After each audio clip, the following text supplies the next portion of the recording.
Calvary കുന്നിൽ നാഥൻ യാഗമായി മാറി. അന്നു കാൽനടയായി നാഥൻ മലമുകളേറി. അന്നു ജീവനേകുവനായെന്തു പാടുപെട്ടു നീ. അന്നു ജീവനേകുവനായെന്തു പാടുപെട്ടു നീ.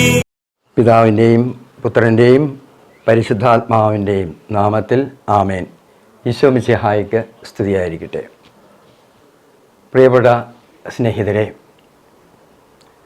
നമ്മുടെ നോമ്പുകാല ധ്യാനം കഴിഞ്ഞ ഒരാഴ്ചയിലധികമായി നാം നടത്തിക്കൊണ്ടിരിക്കുകയാണ്. നാം ധ്യാനിക്കുന്നതിൻ്റെ പ്രഥമമായ ലക്ഷ്യം, പ്രത്യേകിച്ചും ഈ നോമ്പുകാലത്ത് നാം ധ്യാനിക്കുന്നതിൻ്റെ പ്രഥമമായ ലക്ഷ്യം മനുഷ്യ ജീവിതത്തിൻ്റെ ലക്ഷ്യമായ പരമമായ ലക്ഷ്യം ദൈവത്തിൽ എത്തിച്ചേരുക എന്നുള്ളതാണ്. എന്താണ് അതുകൊണ്ട് ഉദ്ദേശിക്കുന്നത്? മനുഷ്യ ജീവിതത്തിനൊരു ലക്ഷ്യമുണ്ട്. ആ ലക്ഷ്യം ദൈവാത്മാവിൽ ചെന്ന് നാം വിലയം പ്രാപിക്കുക എന്നുള്ളതാണ്. എന്നുവെച്ചാൽ നിത്യജീവനിലേക്ക് നാം പ്രവേശിക്കുക എന്ന്. ഈ നിത്യജീവനിലേക്ക് പ്രവേശിക്കുന്നത് എളുപ്പമാണോ? അത് മനുഷ്യ സഹജമാണോ? മനുഷ്യന് സാധ്യമായതാണോ? ഒരിക്കലുമില്ല. കർത്താവായ ദൈവം അനുവദിക്കുന്നെങ്കിൽ മാത്രം, അവിടുന്ന് നമ്മെ വിളിക്കുന്നെങ്കിൽ മാത്രമേ നാം അവിടുത്തെ സന്നിധിയിൽ എത്തിച്ചേരൂ. എന്താണ് ഈ നിത്യജീവൻ? സഭാപ്രസംഗകന്റെ പുസ്തകത്തിലെ നമ്മൾ ചെറിയായ ഒരു ഇൻഡിക്കേഷൻ തന്നിട്ടുണ്ട്. 12-ാം അധ്യായം 7-ാമത്തെ തിരുവചനത്തിൽ ഇപ്രകാരമാണ് പ്രഘോഷിക്കുന്നത്: ധൂളി അതിൻ്റെ ഉറവിടമായ മണ്ണിലേക്കും ആത്മാവ് തൻ്റെ ദാതാവായ ദൈവത്തിലേക്കും മടങ്ങുന്നുവെന്ന്. അതിൻ്റെ അർത്ഥം എന്താ? ദൈവത്തിൻ്റെ ആത്മാവിലേക്ക് നമ്മുടെ ആത്മാവ് ചെന്ന് ചേരാൻ ദൈവം അഭിലഷിക്കുകയാണ്. കാരണം നമ്മെ സൃഷ്ടിച്ച ദൈവം അവിടുത്തെ ഛായയിലും സാദൃശ്യത്തിലുമാണ് നമ്മെ സൃഷ്ടിച്ചത്. നമ്മെ സൃഷ്ടിച്ചിട്ട് അവൻ്റെ ജീവൻ നമ്മിലേക്ക് നിശ്വാസമായി ഊതി എന്നാണ് തിരുവചനം പ്രഘോഷിക്കുന്നത്. അങ്ങനെ ആ ജീവൻ പേറി നമ്മൾ ഈ ലോകത്തിലേക്ക് അയക്കപ്പെട്ടു. എന്തിനു വേണ്ടിയാണ് ഈ ലോകത്തിലേക്ക് നമ്മെ അയച്ചത്? നമ്മെ ഈ ലോകത്തിലേക്ക് അയച്ചത് അവിടുത്തെ എൻ്റെ രക്ഷകനായ ദൈവത്തെ, എൻ്റെ സൃഷ്ടാവായ ദൈവത്തെ, എൻ്റെ അപ്പനെ ഞാൻ അത്യധികം സ്നേഹിക്കാൻ, എല്ലാറ്റിലും ഉപരിയായി സ്നേഹിക്കാൻ. അതെങ്ങനെയാണ് എല്ലാറ്റിലും ഉപരിയായി സ്നേഹിക്കാൻ സാധിക്കുക? അതാണ് നമ്മളോട് നിയമാവർത്തനോട് കൂടെ കർത്താവ് പറയുന്നത്: നിന്റെ പൂർണ്ണ ശക്തിയോടും പൂർണ്ണ ആത്മാവോടും പൂർണ്ണ മനസ്സോടും കൂടെ നീ സ്നേഹിക്കണം. അപ്പം പൂർണ്ണമായ ശക്തിയാണ് നമ്മൾ ഉപയോഗിക്കേണ്ടത്. നമ്മുടെ ബലഹീനമായ ശക്തി അല്ല അത്, നമ്മുടെ മാനുഷികമായ ശക്തി അല്ല അത്. ദൈവം നമ്മിൽ നിക്ഷേപിച്ചിരിക്കുന്ന ആത്മാവിൻ്റെ ശക്തി. ദൈവത്തിൻ്റെ ആത്മാവ് നമ്മിലുണ്ട്. കാരണം നാം ദൈവത്തിൻ്റെ ആലയമാണെന്ന് നമ്മൾ പഠിക്കുന്നുണ്ട്. അപ്പോൾ ഈ ആത്മാവിൻ്റെ ശക്തിയിൽ ദൈവത്തെ പൂർണ്ണ ശക്തിയോടും പൂർണ്ണ ആത്മാവോടും പൂർണ്ണ മനസ്സോടും കൂടെ സ്നേഹിക്കുക. ഈ രണ്ടാമതൊരു കൽപ്പനയുണ്ട്. അത് അതിലുമായി ഇമ്പോർട്ടൻ്റ് ആണ്. അതെന്താണത്? നിന്നെ സ്നേഹിക്കുന്നത് പോലെ തന്നെ നിന്റെ സഹോദരനെയും സ്നേഹിക്കുക. അപ്പോൾ എന്നെ സ്നേഹിക്കുക. ഒരു പക്ഷേ പഴയകാലത്തെ ചിന്തകൾ അനുസരിച്ചാണെങ്കിൽ എൻ്റെ ശരീരത്തെ ഞാൻ സ്നേഹിക്കാൻ പാടില്ല എന്നുള്ള ഒരു വിവക്ഷ നമ്മൾ കേട്ടിട്ടുണ്ട്. നമ്മൾ സ്നേഹിക്കണം, നമ്മെ സ്വയം സ്നേഹിക്കണം. എൻ്റെ ആത്മാവിനെയും എൻ്റെ ശരീരത്തെയും എൻ്റെ ഹൃദയത്തെയും ഞാൻ സ്നേഹിക്കണം.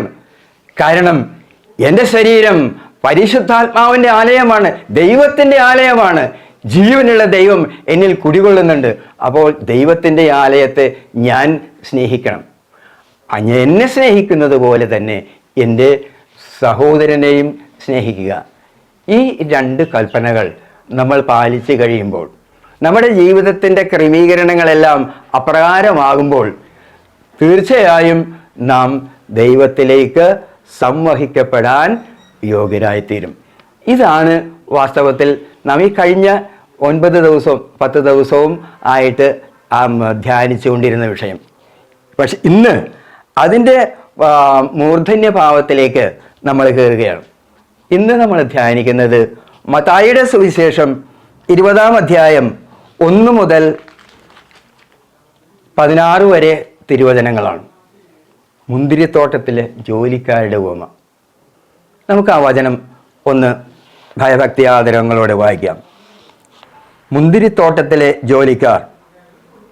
സ്വർഗരാജ്യം തൻ്റെ മുന്തിരിത്തോട്ടത്തിലേക്ക് ജോലിക്കാരെ വിളിക്കാൻ അതിരാവിലെ പുറപ്പെട്ട വീട്ടു ഉടമസ്ഥന് സദൃശം. ദിവസം 1 ദിനാറ് വേതനം നൽകാമെന്ന കരാറിൽ അവൻ അവരെ മുന്തിരിത്തോട്ടത്തിലേക്ക് അയച്ചു. 3-ാം മണിക്കൂറിൽ അവൻ പുറത്തേക്ക് ഇറങ്ങിയപ്പോൾ ചിലർ ചന്തസ്ഥലത്ത് അലസരായി നിൽക്കുന്നത് കണ്ട് അവരോട് പറഞ്ഞു, നിങ്ങളും മുന്തിരിത്തോട്ടത്തിലേക്ക് ചെല്ലുവിൻ, ന്യായമായ വേതനം നിങ്ങൾക്ക് ഞാൻ തരാം. അവരും മുന്തിരിത്തോട്ടത്തിലേക്ക് പോയി. 6-ാം മണിക്കൂറിലും 9-ാം മണിക്കൂറിലും പുറത്തേക്ക് ഇറങ്ങിയപ്പോഴും അവൻ ഇതുപോലെ തന്നെ ചെയ്തു. ഏകദേശം 11-ാം മണിക്കൂറിൽ അവൻ പുറത്തിറങ്ങിയപ്പോഴും അവിടെ ചിലർ നിൽക്കുന്നത് കണ്ട് അവരോട് ചോദിച്ചു, നിങ്ങൾ ദിവസം മുഴുവൻ അലസരായി നിൽക്കുന്നത് എന്ത്?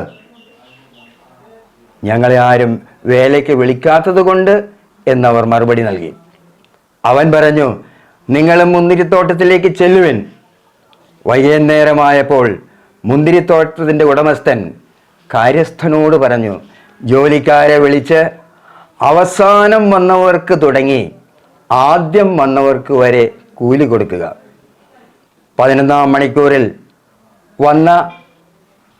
മണിക്കൂറിൽ വന്നവർക്ക് ഓരോ ദിനാറ് ലഭിച്ചു. തങ്ങൾക്ക് കൂടുതൽ ലഭിക്കുമെന്ന് ആദ്യം വന്നവർ വിചാരിച്ചു. എന്നാൽ അവർക്ക് ഓരോ ദിനാറ് തന്നെ കിട്ടി. അത് വാങ്ങുമ്പോൾ അവർ വീട്ടുടമസ്ഥനെതിരെ പെറുപെറുത്തു. അവസാനം വന്ന ഇവർ 1 മണിക്കൂറേ ജോലി ചെയ്തുള്ളൂ, എന്നിട്ടും പകലിൻ്റെ അധ്വാനവും ചൂടും സഹിച്ച ഞങ്ങളോട് അവരെ നീ തുല്യരാക്കിയല്ലോ. അവൻ അവരിലൊരുവനോട് ഇങ്ങനെ മറുപടി പറഞ്ഞു, സ്നേഹിത, ഞാൻ നിന്നോടൊരു അനീതിയും ചെയ്യുന്നില്ല. 1 ദിനാറയ്ക്കല്ലേ നീ എന്നോട് സമ്മതിച്ചിരുന്നത്? നിനക്ക് അവകാശപ്പെട്ടത് വാങ്ങിക്കൊണ്ട് പോയിക്കൊള്ളുക. അവസാനം വന്ന ഇവനും നിനക്ക് നൽകിയതുപോലെ തന്നെ കൊടുക്കാനാണ് എനിക്കിഷ്ടം. എൻ്റെ വസ്തുവകൾ കൊണ്ട് എനിക്കിഷ്ടമുള്ളത് ചെയ്യാൻ പാടില്ലെന്നോ? ഞാൻ നല്ലവനായതുകൊണ്ട് നീ എന്തിന് അസൂയപ്പെടുന്നു? ഇപ്രകാരം പിൻപന്മാർ മുൻപന്മാരും മുൻപന്മാർ പിൻപന്മാരുമാകും. കർത്താവിൻ്റെ തിരുവചനം. ക്രിസ്തുവേ, അങ്ങേക്ക് സ്തുതി. നമ്മൾ ഈ വചനം വായിക്കുമ്പോൾ ഈ ലോകത്തിൻ്റെ ആംഗിളിൽ വെച്ച് നോക്കുമ്പോൾ ഈ വീട്ടുടമസ്ഥൻ സത്യമായും അനീതിയാണ് പ്രവർത്തിച്ചത്. കാരണം എന്താണെന്നോ? കാലത്ത് 6 മണി മുതൽ വൈകുന്നേരം 6 മണി വരെ 12 മണിക്കൂർ അവർ വളരെ ബുദ്ധിമുട്ടി ഈ വെയിലും ഈ പ്രതിസന്ധികളും എല്ലാം തരണം ചെയ്ത് ഉടമസ്ഥൻ്റെ ഇംഗിതമനുസരിച്ച് ജോലി ചെയ്തു. അതിനുശേഷം ഉടമസ്ഥൻ പിന്നെയും പുറത്തേക്ക് പോയിട്ട് ജോലിക്കാരെ വിളിച്ചു. ഇവിടെ ജോലിക്കാരെ തികയാത്തത് കൊണ്ട് 3-ാം മണിക്കൂറിലും 6-ാം മണിക്കൂറിലും 9-ാം മണിക്കൂറിലൊക്കെ പോയി വിളിച്ചു. അവരോടും പക്ഷെ ഉടമ പറഞ്ഞിരുന്നു, നിങ്ങൾക്കും ന്യായമായ കൂലി നൽകാം. എന്താണ് ഈ ന്യായമായ കൂലി? ആദ്യം അവരോട് പറഞ്ഞിരുന്നു, 1 ദിനാറ് നിങ്ങൾക്ക് നൽകാം. അവരത് സമ്മതിച്ചു, അവരതിന് കയറി.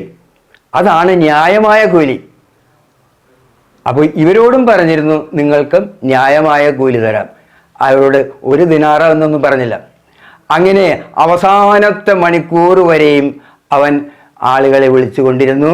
എല്ലാവരും ഈ തോട്ടത്തിലേക്ക് വന്ന് ജോലി ചെയ്തു തുടങ്ങി. ജോലി അവസാനിക്കാറായി. 11ാമത്തെ മണിക്കൂറിൽ അവൻ പുറത്തേക്ക് ഇറങ്ങിയപ്പോൾ വീണ്ടും കുറെ ആളുകൾ കൂടി അവിടെ നിൽക്കുന്നത് കണ്ടു. എന്തുകൊണ്ടാണ് നിങ്ങൾ ഈ ദിവസം മുഴുവനും അലസരായി ഈ വഴിവക്കിൽ നിൽക്കുന്നത് എന്ന് ഈ ഉടമസ്ഥൻ ചോദിച്ചു. അവരുടെ ഉത്തരം ഇതായിരുന്നു: ഞങ്ങളെ ആരും വിളിച്ചില്ല. എന്ന് വെച്ചാൽ അവർ ജോലിക്ക് കൊള്ളരാത്തവരായിരുന്നു എന്നാണോ അർത്ഥം? അല്ല, അവരാരും വിളിച്ചിട്ടില്ല. വിളിക്കാത്തിടത്തേക്ക് കയറിയുമില്ല അവർ. നിങ്ങളും എൻ്റെ മുന്തിരിത്തോട്ടത്തിലേക്ക് വരുവിൻ എന്ന് പറഞ്ഞ് അവരോടും പറഞ്ഞിട്ടുണ്ടാവും, നിങ്ങൾക്കും ന്യായമായ കൂലി ഞാൻ തരാമെന്ന് പറഞ്ഞിട്ടുണ്ടാവും. പക്ഷേ വചനത്തിൽ അത് എഴുതിയിട്ടില്ല.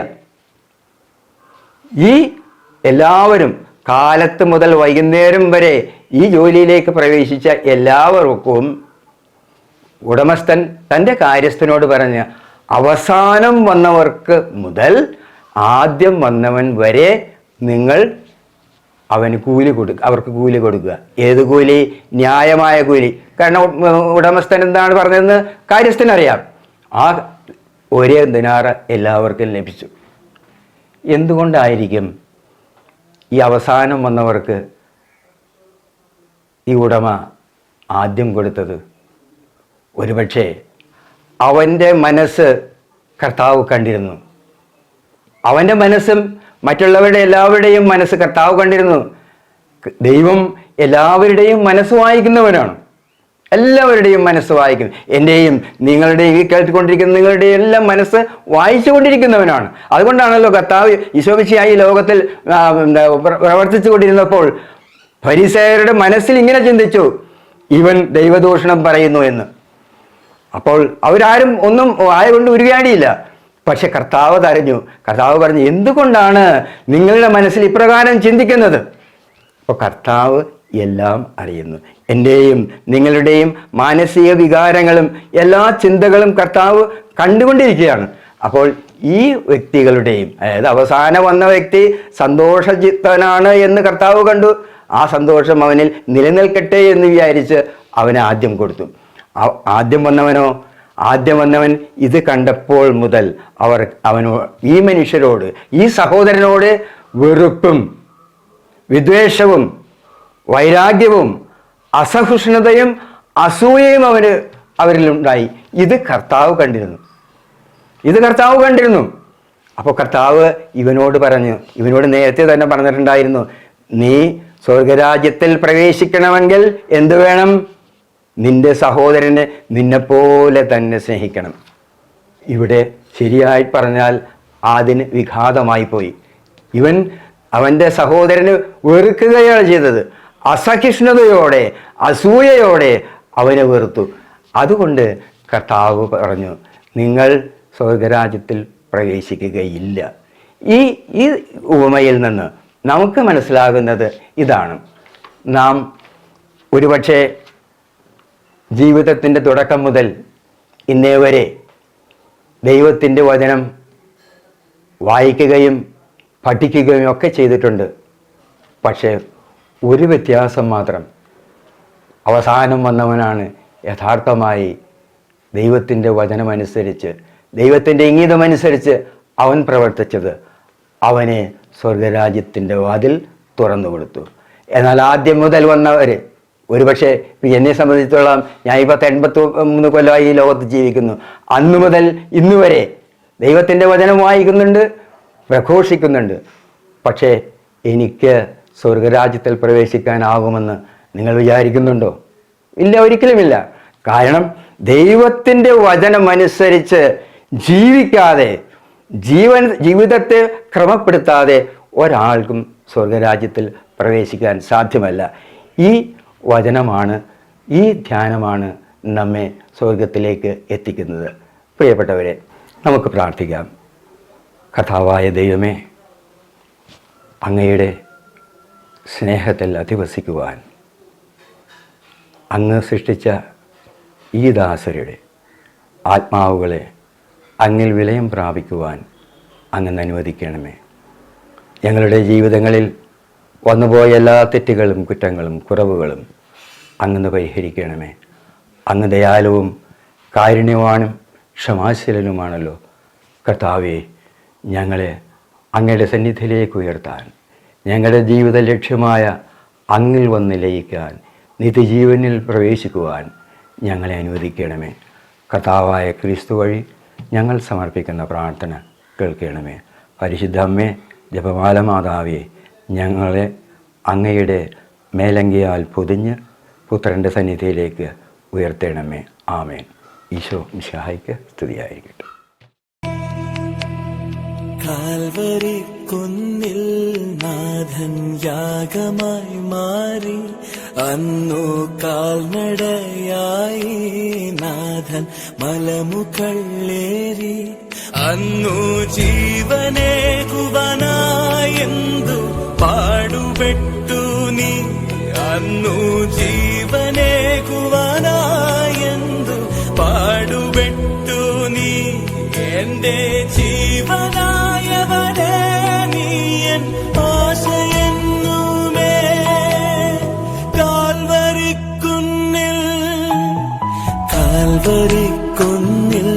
നാഥൻ യാഗമായി മാറി, അന്നു കാൽനടയായി നാഥൻ മലമുകളേറി, അന്നു ജീവനേകു